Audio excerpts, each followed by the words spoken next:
Thank you for inviting.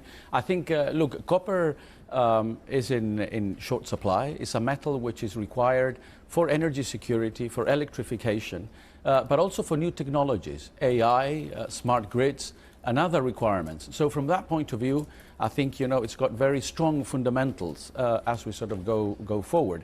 And we are a pure play copper producer. Our mines are essentially based in Chile, which is a very reliable jurisdiction.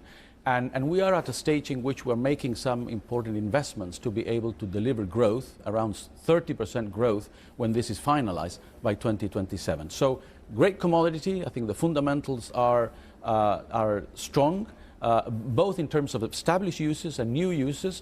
And we're producing, as I say, from a stable jurisdiction, and we're offering growth at this moment, which is good. We've released strong results. And we're also returning 50% of our net earnings to shareholders in the form of dividends. Talk to me about the underlying copper price, though, which is, of course, predicates how people look at your shares as well. When I look at a chart over the last 5 years, I actually see the highs from 2021 is pretty much where we're currently trading as well now. Why has the underlying price of copper not moved in the last 4 years? I mean, I tend to think that copper in the short term is very much driven by the volatility that the macro environment provides, geopolitics. But if you look at the fundamentals, actually the price at which copper tends to drop has actually been steadily increasing. Okay. And therefore, that's an indication for me that cyclically or structurally, we're in a market that is in short supply.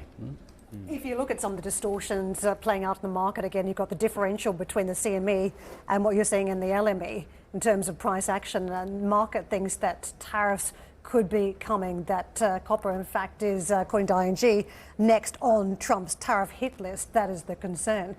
If tariffs were to come to the copper market, how big an impact do you think that could have?